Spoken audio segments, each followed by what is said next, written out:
Yeah. All right, go? Yeah. Okay, we're outside Universal Music Studios and we are about to chat with Matt Corby, who I have been listening to since I was literally 16. And now he's about to release his fourth studio album on April 17th. So we're gonna go inside Universal and have a chat with him all about the album. The album is called Tragic Magic. Sorry, do I need to be somewhere? Yeah. Let's go talk to Matt Corby. Do you believe in magic? Define magic. Well, I don't think so. Oh. Sorry, no. Define magic before I just totally cut you off. Magic is like bringing things into fruition with your energy and mind and actions. I think there is a bit of that probably exists. Like your output determines what comes back. But I wouldn't call that magic. I'll just call that why did you name your album Tragic Magic? You got me, man. No, that's more about like when you analyze, like it's actually kind of about death, and you know when you're going through like grieving and you're faced with like people that are close to you passing away, you start to analyze your own life, like, and you're also analyzing the life of the person that you won't be around anymore. It's like life itself is kind of magic, right? So like I guess I do believe in magic, you know, and it's not always beautiful, like, but and I think you maybe don't focus on stuff like that when you're not faced with death or grieving, or I think it becomes more apparent when you're kind of looking at your own mortality and what it means, and you know what it is to be here and talking and breathing and experiencing good and bad things, you know. Did you have an intention going into the album? Not really. I actually my intention was to make an instrumentals record. Cool. And I had a bunch of instrumentals that I really liked. And I had been writing like songs sort of through the year. What's a song? Like with singing on it, like with lyrics and melody. And I had my good friend Chris over at the studio, who I've worked with a lot on other projects, and he did the last record with me. Chris Collins? Yeah, cool. Great, everything. He's good at everything. Great producer, great musician. And I was kind of showing him all the beats and all the instrumental stuff that I had made, and then showing him the songs that had been sort of written, just sort of peppered through the year. And he kind of like put everything into categories, and he's like, this as a group of songs with lyrics and melody actually sound really good, and it works as a complete thing. He's like, you know, if you were going to make a record, it's kind of there. And I was like, oh, okay. So we just did that instead. I was sort of advised against doing an instrumentals album. Why? Well, I think I'm obligated to like actually sing. Is there a song on your new album that you're particularly proud of for finishing? Yeah. I really am proud of Know It All. Oh, that's my favorite. Yeah. I feel like if you like Radiohead, it's got a bit of something going on. Yeah. That song, that one was the whole start of that song before the outro, the whole start, it's like 5 minutes. That was the demo. That was the day I wrote it. And I normally demo things and layer a bunch of my own voice so I don't get annoyed at my own voice. And we were going to re-record it, me and Chris.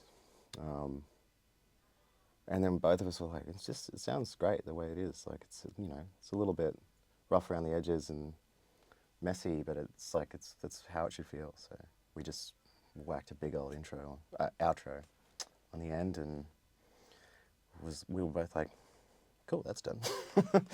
Are there any you're scared of releasing?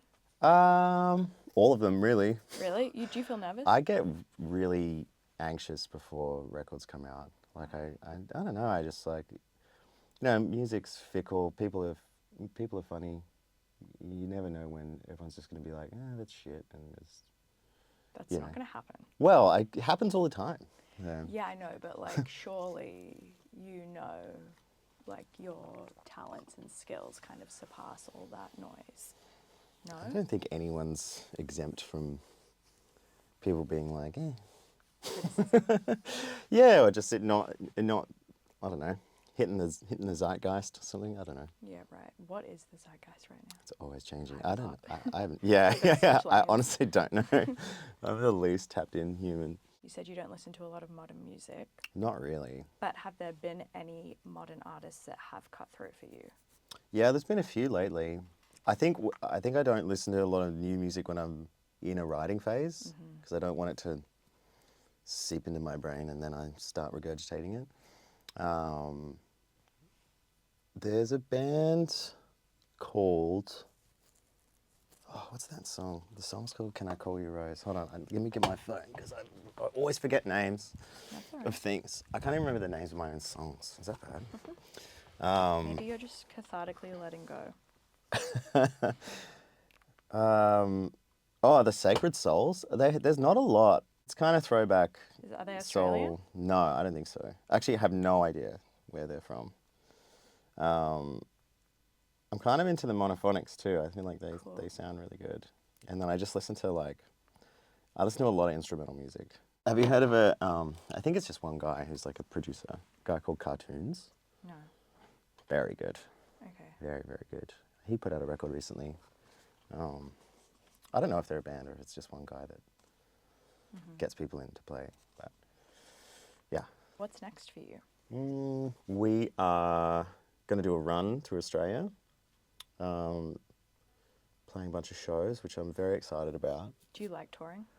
I do, yeah. I feel really thankful that I still get to do it, you know. Going back to the whole having a music career is pretty fickle. So yeah, I feel very grateful. And it's the first time you get real feedback.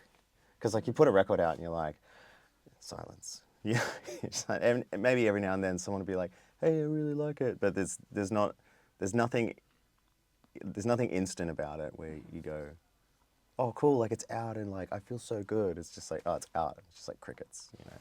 And then you go and take the songs into a room in front of a bunch of people, and that's the first time you actually there becomes a conversation between you and the audience and the listener, which is cool. Do you hate playing your old music? I don't as much anymore. I think I just appreciate what it's done for me. You know, I think there was a time where I was like, oh, I gotta play Brother and blah, blah, blah. And now I'm just kind of Brother for a lot of people was maybe the thing that made them aware of what I was doing. And I just look at it like that. That's a nice thing, you know.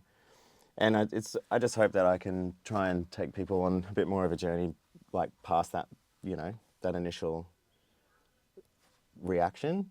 Some people know. Some people just oh, so yeah, you put that song out about 20 years ago. Are you still doing music? And I'll be like, nah. I think a lot of people have a funny relationship with their big song.